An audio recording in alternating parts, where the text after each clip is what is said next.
Strong রুমের বাইরে পাহারা দিতে রাত জাগলেন পূর্বস্থলী দক্ষিণ বিধানসভা কেন্দ্রের তৃণমূল কংগ্রেস প্রার্থী তথা বিদায়মন্ত্রী স্বপন দেবনাথ। শুক্রবার রাতে কানলা কলেজে হয়েছে স্ট্রং রুম, আর সেখানেই রাত পাহারায় তিনি। কিন্তু কেন তিনি রাত পাহারায়, সেই প্রশ্নের উত্তরে তিনি বলেন, এদের বিশ্বাস নেই। গতকাল কিছুক্ষণের জন্য সিসিটিভি বন্ধ ছিল। যে ঘরে ইভিএম রয়েছে সেখানে তালা ঠিকঠাক রয়েছে কিনা, সিল করা তালা রয়েছে কিনা তা দেখতে এসেছিলাম। আমায় দূর থেকে দেখিয়েছে যাতে কোনো রকম গন্ডগোল কিছু না হয়, তাই 2 এবং 3 তারিখ রাত জাগবো। সেই মতন শুক্রবার রাতেও রাত পাহারায় প্রার্থী স্বয়ং। আপনারা দেখছেন বনশ্রী নিউজে। একদম অতন্ত্র প্রহরীর মতন সারা রাত জেগে নির্দেশ দিয়েছেন মমতাদি, ক্যান্ডিডেটদের রাত জাগতে হবে, স্ট্রং রুম পাহারা দিতে হবে। তার নির্দেশ পালন করার জন্য এসেছি। কিন্তু সকাল থেকে গতকালও আজও সকালবেলা দুবার করেছি, দুপুরবেলা এসেছি, দুপুরে এসেছি, রাত্রে রেখে দিয়ে আমার কাউন্টিং এজেন্টদের ঠিকঠাক করে এখন আমি এলাম। এখন রাত জাগবো, কালকেও রাত জাগবো, পরশুও রাত জাগবো, 3 তারিখ। মানে দিদির নির্দেশ মতন আপনি পালনে বাধ্য অবশ্যই, দিদির জন্য তো সব কিছু।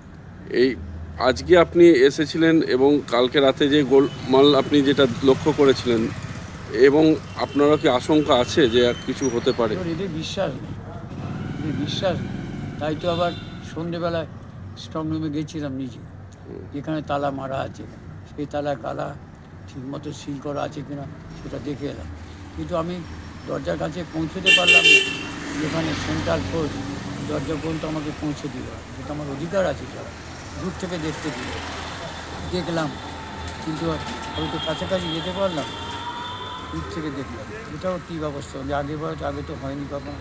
স্ট্রং রুমের দরজার কাছে যেতে পারবো না, তালাটা মারা হয়েছে কিনা ঠিক মতো, আর যদি আমার গতকাল মেরে দিয়েছি, আবার খুলেছিল কিনা, আবার নতুন তালা মারলো কিনা, সিল বলে আর তালা চাবিতে, সেটাই দেখলাম দূর থেকে। আর মানে কার্যকরিতায় আপনার একটা সন্দেহ থেকেই যাচ্ছে, মনে হচ্ছে যে আরও মানে বিষয়টা প্রমাণিত করলে যাবে। আজও রাত যাবো, সিসিটিভিতে চালু আছে দেখলাম, ওরা নাকি 24 ঘন্টা চালু করেছেন, কালকের মতো বন্ধ হয়নি। সিসিটিভিতে নজর রাখছি। তাহলে কিন্তু আমি দরজার কাছে গেছিলাম, কিন্তু আমাকে দূর থেকে দেখতে দিয়েছে।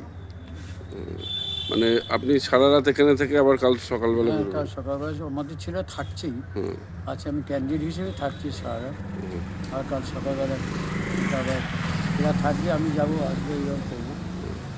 কালকে অভিষেকবাবু ভার্চুয়াল আছে, ওটাও অ্যাটেন্ড করতে হবে। আবার কিন্তু রাতে আমি থাকবো। কালকে মানে 2 তারিখ হচ্ছে, 2 তারিখ রাতে থাকবো, আর 3 তারিখও রাতে থাকবো।